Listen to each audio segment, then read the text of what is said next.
बहुत बहुत प्रणाम। आयोजन समिति और यहाँ पर लगे हुए सोंडवा वालपुर के सभी कार्यकर्ताओं को बहुत बहुत धन्यवाद। पंडाल में बैठे हुए मेरे साथी महेंद्र भाई, मुकेश भाई, नितेश भाई और अनगिनत सभी गांव-गांव से आए हुए कार्यकर्ता, सामने बैठी मेरी बहनें और भाइयों। मैं ज़्यादा बोलता नहीं हूँ, भाषण आता नहीं है, पर कुछ बातें बोलूँगा। अधिकार दिवस के रूप में यूएनओ द्वारा दिया गया जो आज की तारीख का दिवस है, वो यूएनओ ने क्यों दिया और किस वजह से दिया था, उसके पीछे कहीं ना कहीं कारण रहे होंगे। वो भी यूएनओ ने दिया, संयुक्त राष्ट्र संघ ने दिया है। तो उसका रीजन होगा कि कहीं न कहीं इस देश में अधिकारों की लड़ाई के लिए, कहीं न कहीं छोटे लोगों के लिए, आदिवासी लोगों के लिए, कहीं दुनिया भर में आदिवासी रहते हैं, 90 देशों के अंदर आदिवासी रहते हैं, और उनके शोषण, उनके अधिकारों के लिए यह दिवस दिया गया था। और उन्हीं अधिकारों की लड़ाई के लिए कई सालों से, कई समय से यहाँ पर नहीं अपितु दूसरी जगहों कार्यक्रम होते रहे हैं। असल में हमारे यहाँ की जो समस्या है, हमारे यहाँ का जो इस तरह का शोषण है, अधिकतर हम देखते हैं यहाँ पर कि बुकों में भी पढ़ते हैं कि अलीराजपुर की शिक्षा 33%। क्या हो गया भाई, 75 वर्ष बीत गए, करोड़ों रुपए आते हैं, ट्राइबल के नाम पे करोड़ों रुपए आते हैं, 75 वर्ष बीत गए। कई देश हमसे बाद में आजाद हुए, जर्मनी, फ्रांस जैसे देश, वो बहुत आगे निकल गए, शिक्षा के मामले में बहुत आगे निकल करके बड़ी बड़ी उपलब्धियां हासिल कर ली है। हम क्यों नहीं कर पाए? हमें वो शिक्षा क्यों नहीं मिली? उसके पीछे रीजन है कि ऐसी पॉलिसी तय कर दी गई, ऐसी पॉलिसी बना दी गई कुछ मानसिकता ने, उसकी वजह से हम लोग ऊपर नहीं हो पाए। पहली से लेकर के 8वीं तक की शिक्षा को फ्री कर दी। फ्री का मतलब पास कर दो उसको, उसके बाद में 8वीं तक अगर बच्चा फेल हो जाता है तो 12वीं तक उसको आगे बढ़ा दो, बढ़ जाता है, आगे बढ़ के कॉलेज निकल जाता है और कॉलेज में जाकर के फेल हो जाता है। और उसी का रीजन है हमारे क्षेत्र के अंदर पलायन। पलायन जबरदस्त हो रहा है। पलायन दो तरह से हो रहा है, एक तो नौकरी लग जाते हैं, इंदौर चले गए, वहीं बंगले बना लिए, वहीं फंस गए, और दूसरा पलायन अशिक्षा।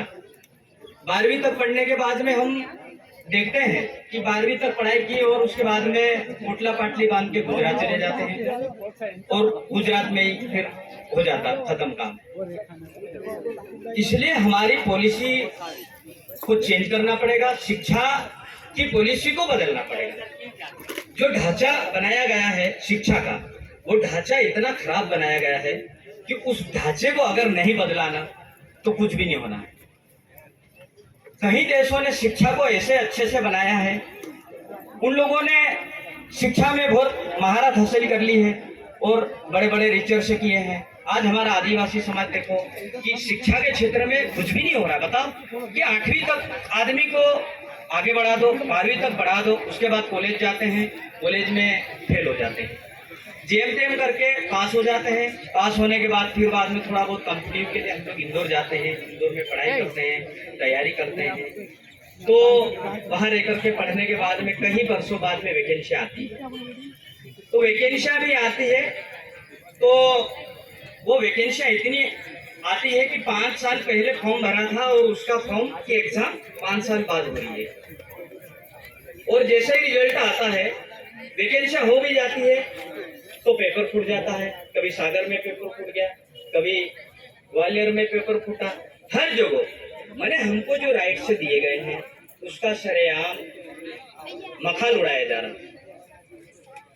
हमें जागरूक होने की जरूरत है, हमें बहुत सोच समझ के काम करने की जरूरत है, क्योंकि जो पढ़ाई भी चल रही है वो पढ़ाई का तो कोई महत्व रह नहीं गया, क्योंकि आदमी को 8वीं तक पढ़ाने के बाद में उसको ठीक है, और 12वीं के बाद भी आदमी वहां के वहीं रहता है। आज हजारों ऐसे बच्चे हैं जो मजदूरी करने के लिए मजबूर हो गए। अभी वर्ग 3 का रिजल्ट आया था, आप लोगों ने सुना होगा। जिस दिन रिजल्ट आया उसी दिन शाम को कई लोगों ने सुसाइड कर ली। ये हमारी शिक्षा पॉलिसी है, ये हमारे यहाँ की सरकारों की पॉलिसी है। कहीं सरकारें आई और कहीं गई है, सबकी पॉलिसियाँ यही रही है। आज जरूरत है शिक्षा के ऊपर काम करने की, आज जरूरत है स्वास्थ्य के ऊपर काम करने की। स्वास्थ्य का देखो कि किसी की उंगली भी टूट जाती है तो अलीराजपुर में इलाज नहीं होता है। किसी महिला की डिलीवरी करवाना हो तो उसको अलीराजपुर सोनवा तो छोड़ दो, उसको वहां अलीराजपुर भी नहीं होता, गुजरात भेज दिया जाता है। आर्थिक रूप से बर्बाद कर दिया जाता है परिवार को। कैसे उठेगा आदिवासी? कहाँ अधिकारों की बात हो रही है? किधर से अधिकारों की बात हो रही है? कुछ भी नहीं हो रहा। जागने की जरूरत है, एक अच्छे पढ़े लिखे लोगों का आगे आने की जरूरत है, संवैधानिक अधिकारों को लेने की जरूरत है, संवैधानिक अधिकारों को जानने की जरूरत है, हमारे राइट्सों को जानने की जरूरत है। आप देखो खांबा, भिताड़ा, अजन बारा के अंदर देख लो शिक्षा, आज भी बच्चे झोपड़पट्टी में पढ़ रहे हैं। 75 साल बरस गए, झोपड़ों में पढ़ रहे हैं, आज भी झोपड़ों में पढ़ रहे हैं। क्या कर रहे हैं हमारे क्या लोग, क्या कर रहे हैं हमारे जनप्रतिनिधि? भोपाल में जाकर के कभी बोलते ही नहीं है, कभी बोला नहीं है।